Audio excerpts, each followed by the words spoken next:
don't think it's too subtle, Marty. You don't think people are going to drive down and not see the sign.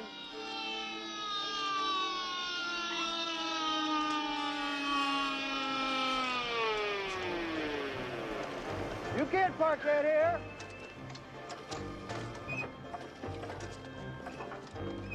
Everybody can relax. I found the car.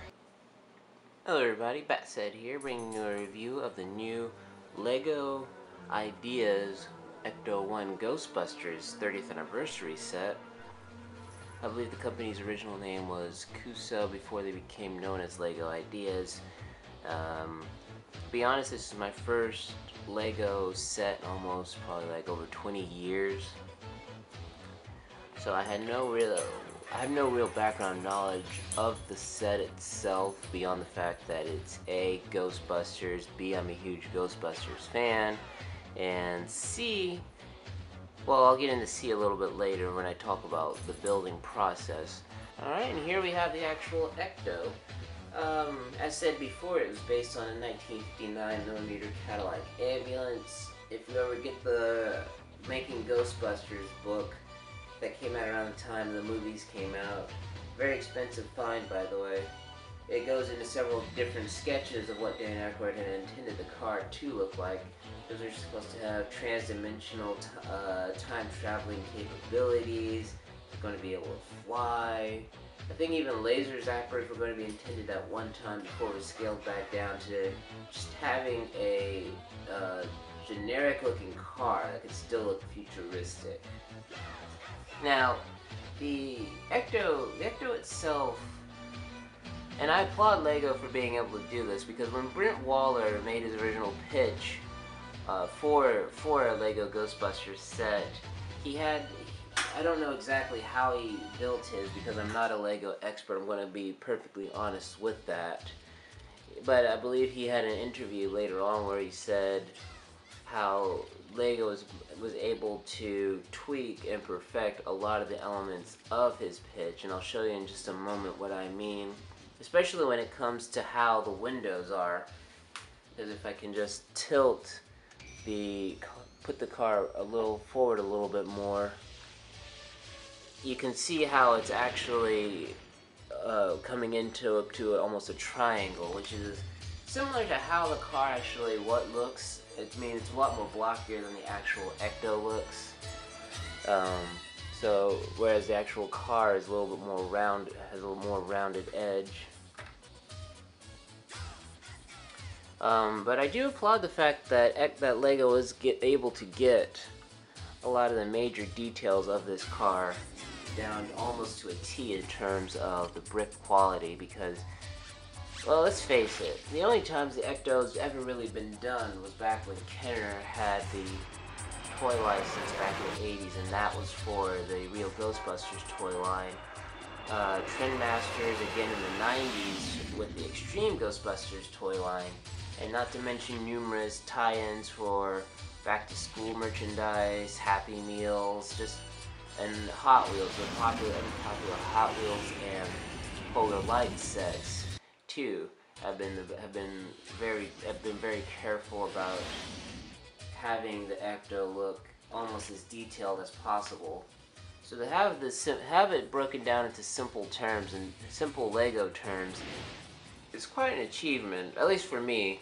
Like I said, I don't know LEGOs too much, so they've probably done more complicated sets than this, but I was just blown away and impressed by how much they were able to pack into it. Now, there's not a whole lot of play value into the car. As you probably noticed, the wheels do move. They're real rubber, so they can't go back and forth to roll it on the floor, but I wouldn't recommend doing that and crashing into things unless you're going to be like me and spending another several hours rebuilding the thing. I think its only play factor involved in it, I'm going to show you, is when you take off the roof rack by detaching this piece and then opening up the rack like so, and give you a better idea of how the rack looks. In that, yes, you can actually see aspects of the inside of the car, and it's actually pretty well put together. As you can see on the far right hand side would be where you would slide the proton packs in. And let me see if I can get this a better look. They didn't put a whole lot of detail into the actual seating of the car, but there is a little computer panel that, if you look at pictures of the interior of the actual car, there is such a device. I don't think it's ever used, much like 90% of the car. And there's also a little steering wheel as well. Let's see if I can get a close up on that. You can see that right there.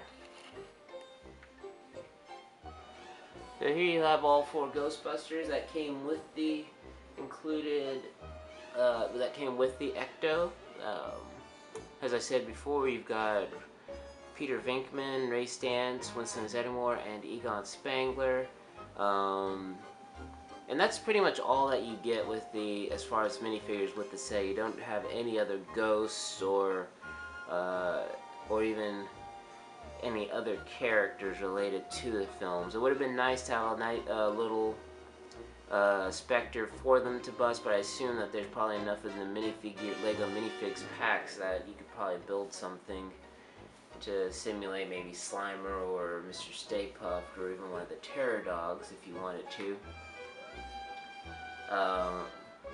Each one is actually pretty basic, and I think that's probably why Lego was able to do all 4 in one go like this, because when you get right down to it, they're all wearing the exact same outfit. I mean, there's minor tweaks across their torsos, as you can see. Each one is different. Couple of minor things that I would have done differently, especially in regards to Peter Venkman right here, was I would have given him an entirely different hairpiece. Now, in Brent Waller's pitch for it, he actually had a pretty decent hairpiece on his minifigure. I believe the face was almost the same, but let's be honest, Bill Murray's hair was already in its end game by the time Ghostbusters came out. So to have him with a swept back Michael Douglas look that he's got here is almost hilarious. I'm currently looking for any minifigure pack that would have the hairpiece Brent Waller did in his pitch for the Lego set. If anybody knows where I can potentially find a similar looking hairpiece, just go down in the comments below and let me know if you do come across it in any minifigure set or a Lego play set. As for the rest of them, you know, I think all of them were pretty inspired choices. Again, with the best one I think was probably the one used for Egon, as the hair, and it does look a lot like Harold Ramis, which is funny to say in terms of a Lego brick figure, that it looks like the actual actor it's supposed to portray, but Ramis did have a very unique hairstyle that translates pretty good in terms of these Lego figures. It would have been interesting to see how they managed to produce the hairpiece for real Ghostbusters, as that was some weird gravity-defying coif thing that Egon wore in that series, but that's besides the point. As you can see, each minifigure does come with their requisite proton pack, which is brick related, but Lego also went the extra mile and did designs for each pack. So while it's still very soft looking and basic in terms of the actual look of the packs, as compared to how they actually are in the films, it's very unique. Not only were they able to get the cyclotron, this little round piece right here, slightly movie accurate, but they also made the guns, the neutrino wands, to where they do hang a little bit, and you can see this pretty well with on the ends here, if I can just focus that, to hang almost to how they would naturally, which is almost slung across the back. If you watch the actual movies, you'll notice that the proton packs are actually pitched forward a little bit on their backs, allegedly because, well, not allegedly, but it's because of the fact that it was easier to grab the proton packs neutrino wands better as opposed to reaching blindly back there and especially reattaching it onto the main portion of the pack. That will probably lead me into my next point, and that it's very basic. If you have ever had a Lego minifig, you know what to expect. They're not like Diamond Select's Mini-Mates. You don't have anything involving a waist or any type of real articulation swivel. It's pretty much basic. They move I would say probably at the big five. You've pretty much got arm articulation, movement at the wrist, movement at the legs. If I can just take Venkman off here, show you. Moves here, he can twist his wrist a little bit. Head movement. You can also take the hairpiece off, which I'll be getting to in a little bit, and both legs do have movement in them. Now, as you can probably see by the neutrino wand on Winston, the neutrino wand blaster is actually removable. And when I was messing around with these a little while ago, because I've had this built for the last several days, but been working, so I haven't been able to do this kind of review. You can, if you do a little bit of fudging, you are able to get a somewhat natural in terms of Lego, natural looking pose that looks correct to how the Ghostbusters would normally hold the proton packs when catching ghosts. You know, that little two-handed grip move.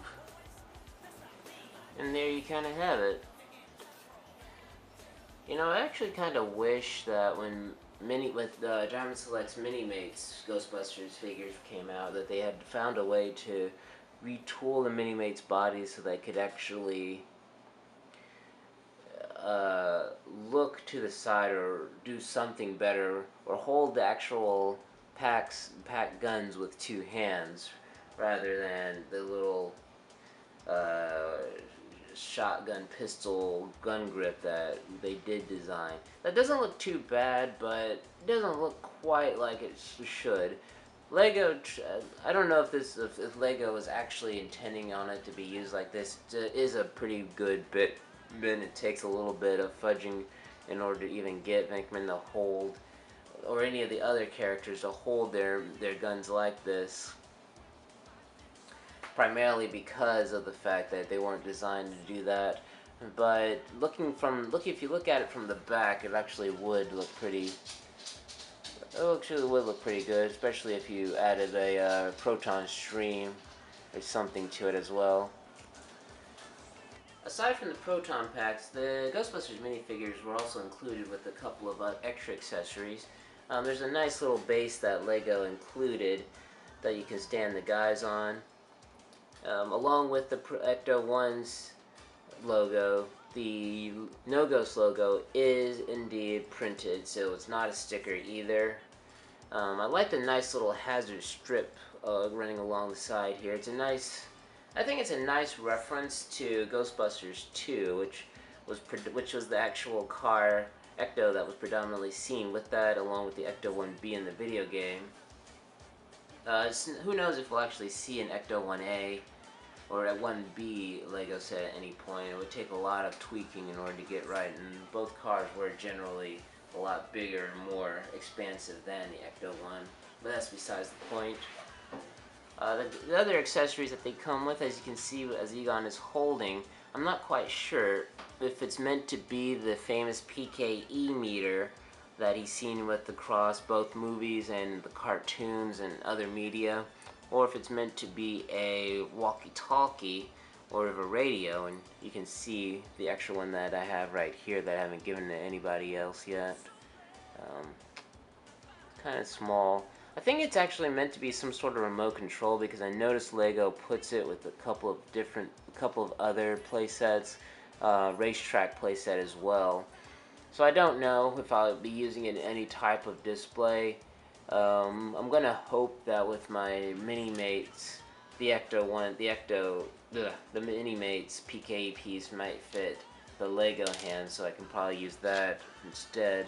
But I'll get to a point, when I get to this next point, I'll be making alternatives that are out there if you don't want to use the included Lego pieces. The other accessory is a way to build the ghost trap, and Ray is the one holding that at the moment. Not exactly a impressive piece. I think Lego could have done a lot better in terms of designing and building it. I mean, it's not bad and it looks good for what it is, but it just doesn't scream the ghost trap to me. I think, if I have to be perfectly honest, it reminds me of the toaster from Ghostbusters 2 that they imbue with mood slime in order to get it to dance to Jackie Wilson. Hilarious scene if you've never seen it.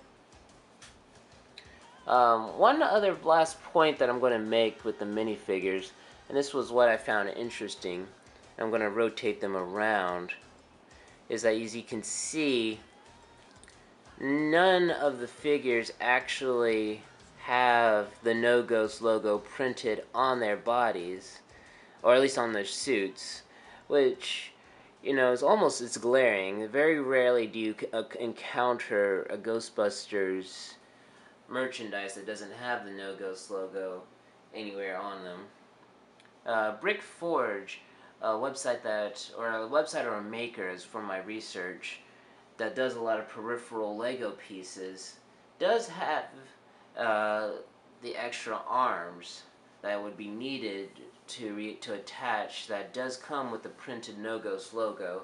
I believe you have that option to buy one at a time, so you actually would have to buy 4 separate pieces if you wanted to have the matching uniforms. There are a couple of small Easter eggs included on the minifigures. As you can see, once you take the proton packs off, there's a unique build for them in which they actually have their names printed across clearly: Egon, Winston, Ray, and Peter. And what do you know, there you do see the No Ghost logo on there. I just wish it had been printed somewhere else on their suits where you can actually see them predominantly. But that's not the only surprise Easter egg. Now, they don't come with alternate heads, but once you turn the heads around and readjust the hair pieces, you do get what I call the Fright features faces. I think Lego did this as a nice little throwback to the past, because with the real Ghostbusters toy line in the 80s, they would always come with the Fright features, and I think Screaming Heroes was another series in that toy line that showed the Ghostbusters getting frightened, and you do something, you would have an action feature, and they would actually scream or look terrified. I mean, I remember one had Ray where you squeeze his left arm and his hairpiece would like pop right off and his eyes would get so wide, kind of like a Scooby-Doo type of thing. One last point I'm going to make before closing this out. The minifigures do fit inside the Ecto. Now, one of the reasons why I bought this Ecto, because I was disappointed that Diamond Select never did do a Ecto display piece for their Mini-Mates, either for the cartoon or even for the movie Mini-Mates. So I was disappointed at that part. They did do one for the Back to the Future DeLorean time machine, never for the Ecto-1. So what I ended up, when I built it, I compared the two just in case, you know, if I wanted to see if the Mini-Mates could mix with the Lego. And I'm just going to be upfront right now. The Mini-Mates are most definitely not compatible with the Lego Ghostbusters set.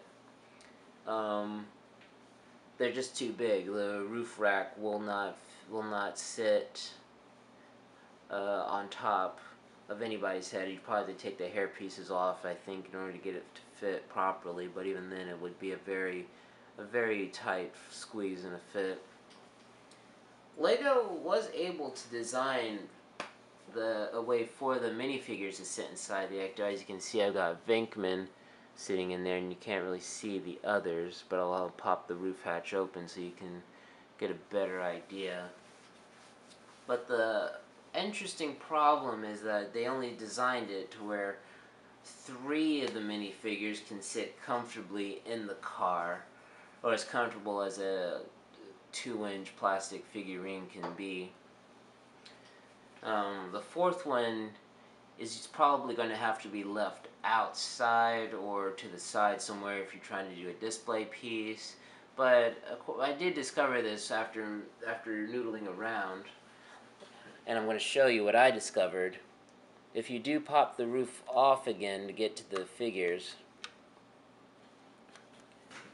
you can see this.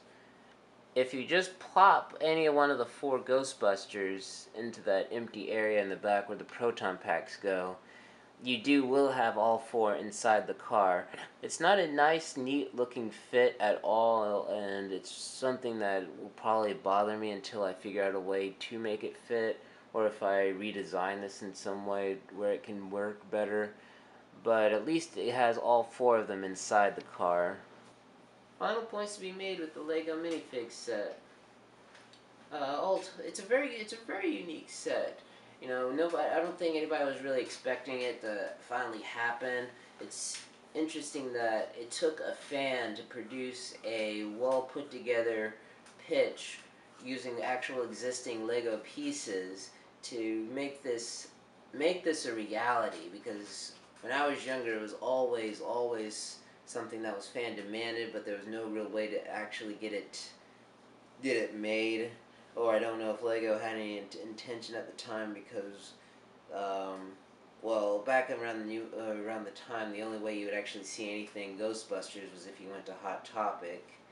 But it was still a very recognizable brand. That's the unique thing about Ghostbusters, is that 30 years later and only 2 movies, 2 all but forgotten cartoons, the fact that it's still recognizable to all generations shows its staying power. Even after and all the actors may no longer be with us, it'll be such a legendary film and franchise that there will be no problem doing merchandise for it until the end of time, if Sony wanted to continue with that. And there's still a lot of talk, especially since Harold Ramis's passing, of there being a 3rd movie. I believe the Ruben Fleischer, director of Zombieland, was the newest name attached to the possibility of a 3rd film. We'll see. But back to the set itself, I'm not going to try and sell you on the merits of it. Obviously, there are some minor problems that it has, just little fan nitpicks. But as far as a rock solid set with, well, I'm just going to come right out and say it again. I never thought it would be possible to actually have this. So I'm very satisfied with what Lego presented to the masses for mass retail. Now, I may end up ordering some parts from Brick Forge and switching out the proton packs and the other accessories if I'm not 100% satisfied. But for what they are, for the most part, it's not a huge deal. I can actually live with it because there are several more hits than there are misses and concerns with this set. And even if you aren't a huge fan of Ghostbusters, if you just build like the Lego Cities sets, they make a nice little funny aside that you can put in if you're just like wanting them to be somewhere busting a ghost, maybe even the Mr. Stay Puft banks that are out there, or the toys, if you want to do that. It just has a very humorous science fiction comedy value that, again, Ghostbusters just retains its popularity years and years and years after the fact. With that said, this is Bat Said signing off, and I'll see you all later. Bye.